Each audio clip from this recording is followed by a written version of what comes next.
ቤተሰብ ቁጥራችን በጣም በሚገርም ሁኔታ 55,000 ገብቷል። ለዚህም በጣም ነው የማመሰግነው። አሁንም ቢሆን ሰብስክራይብ ያደረጋችሁ እኔ እህታችሁ 60,000 እንድገባ አግዙኝ። እዚህ አንድ ወር ጊዜ ውስጥ 60,000 ምገባ ከሆነ ጊቫዌ ስጦታ አዘጋጃለሁ። ሰራቸው ፊልሞች ሌሎች ሰዎች ጋር እንዲደርስ የላይክ ምልክቷን እየተጫናችሁ የዛሬውን ፊልም ጀምሩት። ወደ ፊልሙ ታሪክ ስንሄድ ፊልሙ ሲጀምር ሮይ የተባለ አንድ ወጣት ያስተዋውቀናል። በቅርቡ አንድ ትልቅ ውድድር ስላለበት ለሱ ውድድር እየተዘጋጀ ነው። ጁ በጣም ዋናተኛ ነው። ነገር ግን ህይወት እሱ እንዳሰበው ቀላል አልነበረችም። በጣም የደሃ ቤተሰብ ልጅ ነው። የሚኖረውም ከአባቱና ከታናሽ እህቱ ጋር ነው። አባቱ መካኒክ ነው። እሱን እየሰራ ነበር የሚያስተዳድራቸው። አባቱም ነገሮች ትንሽ ከበድ እያሉት ስለመጣ ይህንን ውድድር ማታሸንፍ ከሆነ ሁሉንም ነገር አቁመ መተከኔ ጋር ትሰራለ ብሎ አስጠንቅቆታል። ሮይ አብዛኛው ጊዜ በትንሽ በትልቁም ቶሎ ነበር የሚናደደው። እናም አንድ የሚደግፈኝ ሰው የለም ብሎ ነበር የሚያስበው። ሌላ በኩል ውስጡን የእናቱ ሞት ደግሞ በጣም ነው የሚበላው። ሕፃን እያለ እናቱ እያያት ነበረ እራሷን ወደ ባህሩ ከታ የሰመጠችው። በጣም ሕፃን ልጅ ስለነበር እንዴትም አድርገው ህይወቷን ሊያተርፍላት አልቻለም። አሁን የዋና ልምምድ እያደረገ ነው። እናም ከጓደኛው ጋር እየተወዳደረ ያለ በመሃል ሮይ መዋኘት ያቆማል። ምክንያቱም መለስ ብሎ ስለ እናቱ ማስታወስ ጀመረ። ሮይ ከውሃ ውስጥ ሲወጣም አሰልጣኙ ይቆጣዋል። ምን እየሆንክ ነው? ትኩረትን አንድ ነገር ላይ አድርገ ውድድሩን ማሸነፍ አለብህ አለው። ሮይ እናቱን ካጣ ጊዜ ጀምሮ በትንሽ በትልቁም ዝም ብሎ ስለሚነጫነጭ አጠገቡ አንድ ጓደኛ እንኳን የለውም። ሌላ በኩል ደግሞ ቪቪያን የምትባል ልጅ ያስተዋውቀናል። በጣም በሩቁ ሆና የሮይ ልምምድ ትከታተላለች።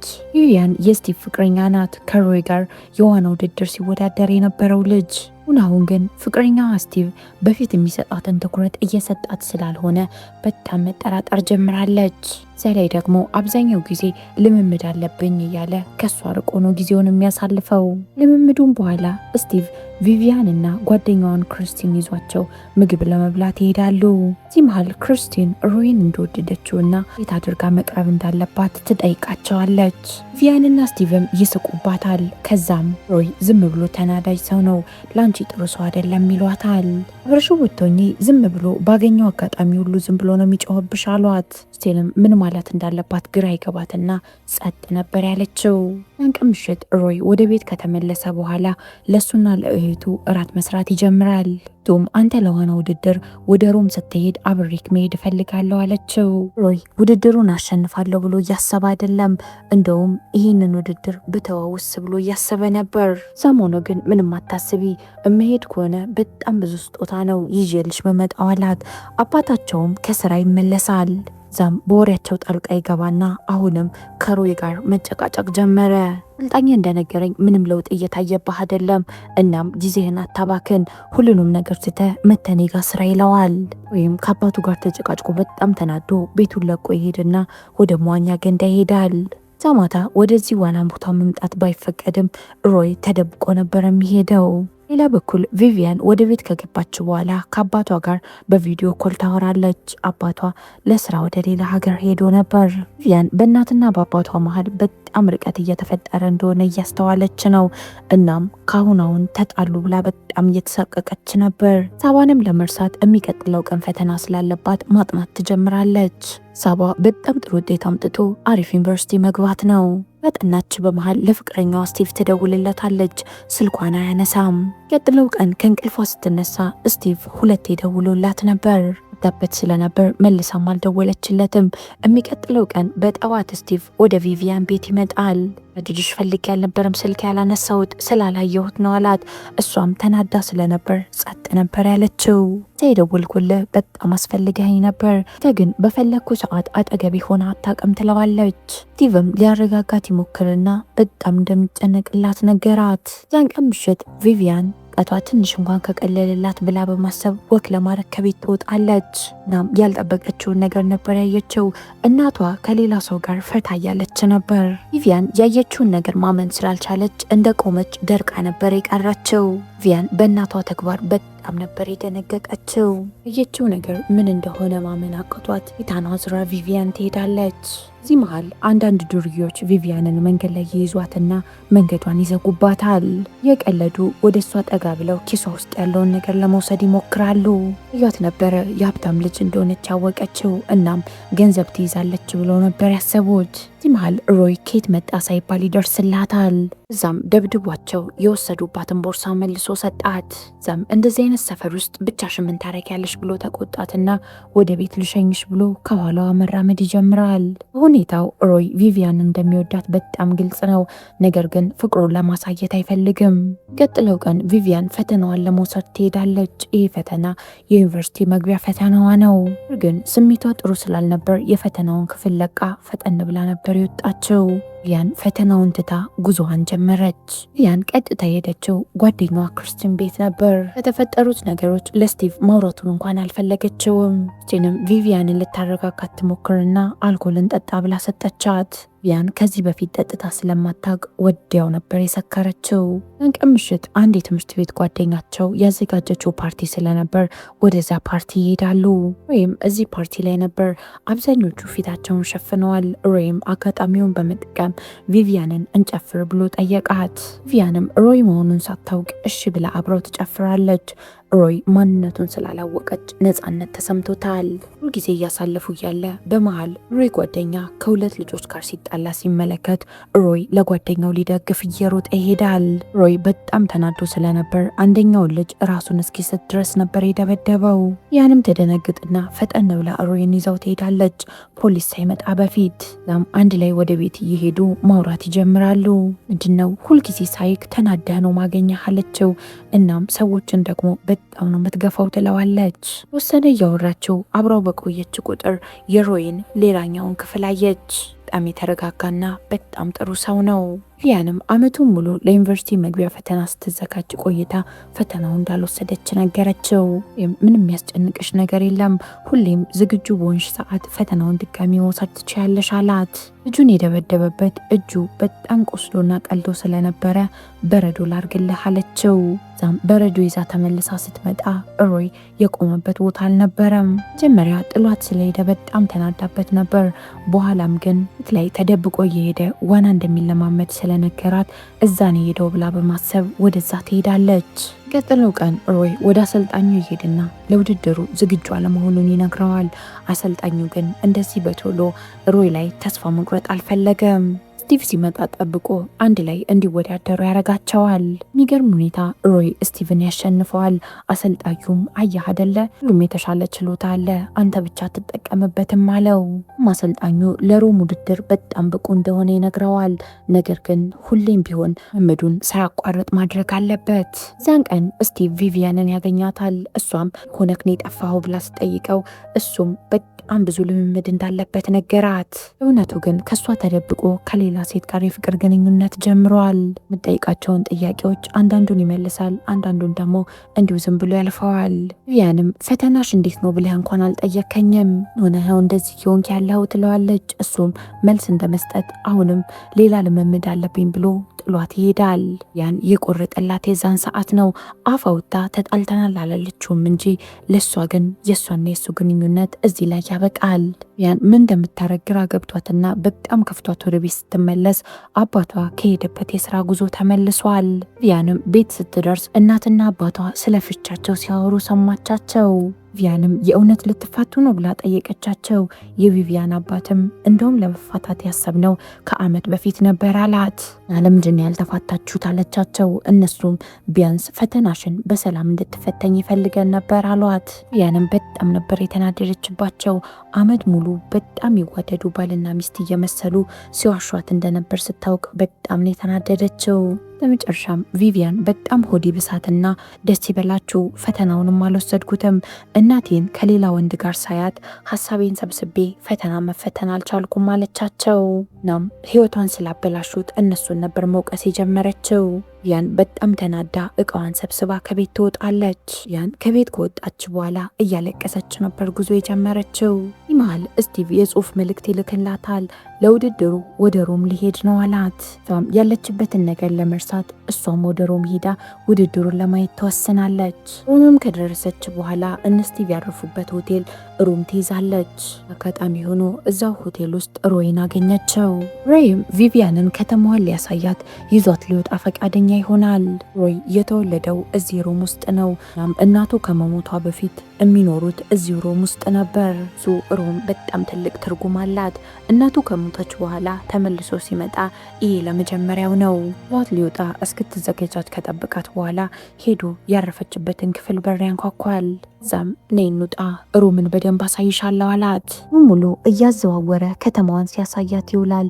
እናም ስላሳለፈው የልጅነት ጊዜ ይነግራታል። ቪቪያን ከሮይ ጋር ስትሆን ያለችበትን ነገር በጠቅላላ ረሳቸው። ችግሮቿ በጠቅላላ ፑፍ ብለው ነበር የጠፉት። ሮይ በጣም ሊቀርባት በሞከረ ቁጥር ገፋ እያደረገችው ቪቪያን እንዳትረሳ ከስቲቭ ጋር አሁንም ቢሆን ፍቅር ውስጥ ነን አለችው። ወይም በጣም ይቅርታ ድጋሚ ድንበርሽን አላልፍም አላት። ለም ወደ አንድ ሬስቶራንት ይገቡና አልኮል ያዛሉ። አስተናጋጆቹ ካቀረቡላቸው በኋላ እድሜያቸው ከ18 ዓመት በታች መሆናቸውን ሲያውቁ እና ቪቪያን ፈጠን ብለው ብድግ ብለው ተነስተው ሮጠው ይወጣሉ። የጥበቃ ሰራተኞች እያባረሯቸው እንደሆነ ይረሳውና ዋኛ ገንዳ ሲያገኝ ልብሱን አውላልቆ ወደ ዋና ገንዳው ይገባል። ያንም ተከትለው ወደ ውሃው ትገባና አሁን እኮ መደበቅ ያለብን ሰዓት ነው ያደረግን ነው እዚህ ዋና ገንዳ ውስጥ ብላ ጠየቀችው። ወይም ቀስ ብሎ ወደሷ ይጠጋና ሊስማት ይሞክራል። እሷም ትንሽ ከቀረበችው በኋላ መልስ ሀሳቧን ቀይራ ትርቀዋለች። አሁንም በድጋሚ እንዳትረሳ ከስቲቭ ጋር አብረን እኮ ነን፣ እሱ ላይ ሌላ መደረብ አልፈልግም አለችው። እዛም ተመልሰን ወደ ሆቴሉ እንሂድ ብላ ልብሷን መልበስ ትጀምራለች። ሮይ ስቲቭ ከሌላ ሴት ጋር ፍቅር እንደጀመረ ቢነግራት በጣም ደስ ይለው ነበር። ነገር ግን በራሷ ተወቅ እኔ ያልነግራትም ብሎ ይወስናል። ሆቴልም መልሶ ይዟት ከመጣ በኋላ የሆቴል ክፍሏ በር ላይ ሸኝቷት ይሄዳል። ቪቪያንም የስቲቭን ክፍል ከፍታ ስትገባ ያየችውን ነገር ማመን አልቻለችም። ስቲቭን ከሌላ ሴት ጋር ነበር የያዘችው። በጣም ተናዳ እያለቀሰች እየሮጠች ከሆቴሉ ስትወጣ ሮይ ይመለከታትና አረጋጋት እየሞከረ ከኋላዋ ይከተላታል። በጣም ተናዳ ስለነበር ንዴቷን የተወጣችው እሱ ላይ ነው። ዋሻኸኝ፣ ለምንድን ነው ዋሻኸኝ አለችው። በጣም ተናዳ አምኜክ ነበር፣ አንተም ግን ልክ እንደ ሌሎቹ ውሸታም ነህ አለችው። ይህም አረጋግቷት ነገሮችን ሊያብራራላት ይሞክራል። ነገር ግን ልትሰማው ፈቃደኛ አልነበረችም። በጣም ተናዳ ክፉ ቃላቶች ትናገረዋለች። እናም በህይወቱ በጠቅላላ የሚያሳዝን ነገር የደረሰበት እሱ ስለሚገባው እንደሆነም ነገረችው። የነገረችው ንግግር በጣም ነበር የጎዳው። ፊቱ ላይ ያስታውቃል። ሳይላት ልቡ እንደተሰበረ ፊቱን አዙሮ ጥሏት ይሄዳል። ያንም ያረገችው ነገር ትክክል እንዳልሆነ ትረዳለች። ንዴቱ ይጠፋና ጸጸት ውስጧን ይሞላዋል። ዛም ራሷን መውቀስ ትጀምራለች። ይህ ነገር ለሮይ አይገባው ማለት ጀመረች። የጠራችው ከኋላ ልትከተለው ብትሞክር ጥሏት ነበር የሄደው። አዳም እሱን ለመያዝ ከኋላ እየተከተለችው እያለ መኪና ይመጣና ይገጫታል። ይህም ብዙ ነገር ይቀይራል። ሮይ በጣም ደንግጦ ፊቱን አዙሮ እየሮጠ ሊያነሳት ይሞክራል። ብሎ አንስቷት ይዟት ወደ ሆስፒታል ሄደ። ሐኪሙም ቪቪያን ጭንቅላቷን ስለተመታች ስትነቃ የተወሰኑ ነገሮችን ልትረሳ ትችላለች አለ። ቪቪያን ሆስፒታል ውስጥ ነው ያለችው። ሮይ በየቀኑ እየሄደ ጸጥ ብሎ አጠገቧ ይቀመጣል። ጸጸት እሱን ሊገለው ደርሷል። ሮች እንዴት እንደተፈጠሩ ማሰብ ማቆም አልቻለም። ምን ይቅርታ ለመጠየቅ ከኋላው እየተከተለችው ነው። ታስበው መኪና የገጫት። በመጨረሻም አንድ ትልቅ ውሳኔ ይወስናል። ትምህርቱንና ዋናውን አቁሞ ሙሉ ለሙሉ ከአባቱ ጋር ስራ ጀመረ። አባቱም ሮይን ሊያጽናናው ይሞክራል። ያንተ ጥፋት የለበትም አደጋ ነው ይለዋል። ወይ ግን እንደዛ አይደለም የሚያስበው። ፈጣሪ እኔን ለመቅጣት ነው እምወዳቸውንና እማስብላቸውን ሰዎች የሚወስድብኝ ብሎ ነበር የሚያስበው። ስራ ከጨረሰ በኋላ ሮይ እንደተለመደው ቪቪያንን ለማግኘት ወደ ሆስፒታል ሄደ። ዞቹን ለ5 ደቂቃ አጠገቧ ልቀመጥ ብሎ አስፈቅዶ ይቀመጣል። ገባም ቁጭ ካለ በኋላ ሮም እያሉ ያዳመጡትን ዘፈን ይከፍትና ዝም ብሎ ይመለከታታል። ከ5 ደቂቃው ሲያልቅ ነርሶቹም በቃ ተነስና ሂድ ይሉታል። ይቀጥለው ቀን በስተመጨረሻም ቪቪያ ትነቃና ራሷን ታውቃለች። ሐኪሙም ጤናዋ ጥሩ ሁኔታ ላይ እንደሚገኝና በጣም ብዙ ነገሮችን እንደረሳችም ነገራት። ሁሉንም ነገር በአንዴ ላታስታውሽ ትችያለሽ፣ ነገር ግን ቀስ እያልሽ አብዛኛው ነገር ታስታውሻለሽ አላት። እሷም ሐኪሙን ካመሰገነችው በኋላ ወደ ቤቷ ሄደች። ክፍሏም ከገባች በኋላ ያጠናችባቸውን በጣም ብዙ ነገሮች ትመለከታለች። መቼ እንደጻፈችውና መቼ ስለዚህ ነገር እንዳጠናች ምንም አታስታውስም። አደጋው በፊት ምን እንደተፈጠረና ምን ላይ እንደነበረች ለማስታወስ ትሞክራለች። እዚህ መሃል ጃኬቷ ኪስ ውስጥ የራሷን ፎቶ አገኘችው። ፎቶውን መቼ እንደተነሳች አታስታውስም። በኋላም ፎቶውን ይዛ በደንብ ስትመለከት አደጋው የተከሰተበትን ሰዓት ማስታወስ ጀመረች። ገርሞ ነገር አሁንም ቢሆን ሮይን እያስታወሰችው አልነበረም። ስቲቭ እና ጓደኛዋ ክርስትን የሚመጡና ያለችበትን ሁኔታ ይጠይቋታል። ስቲቭም ስለዛ ቀን የምታስታውሽው ምን አይነት ነገሮች አሉ ብላ ጠየቀቻት። ቪያንም ምንም ማስታውሰው ነገር የለም ነበር ያለችው። ቪያንም ይህንን ፎቶ ያነሳኝ አንተ ነበር ብላ ጠየቀችው። ስቲቭ አዎ እኔ ነኝ ያነሳዎች ብሎ ይዋሻታል። ነበር ያነሳኝ ስትለው አደጋው በፊት ሩም ውስጥ እየተዝናናን እያለን ያነሳውሽ አላት። ቪቪያን ጓደኛ ክርስቲን እየዋሻት እንደሆነ ወዲያው ነበር የተረዳችው። ክርስቲንም እየተመላለሰ ሮይ ቪቪያንን ሲጠይቅ ስለተመለከተችው ትሄድና ቪቪያን እንደነቃች ነገረችው። እናም ሩም ውስጥ የተነሳችው አንድ ፎቶ አለ። እሱን ፎቶ ያነሳት አንተ ነህ አይደል ብላ ትጠይቀዋለች።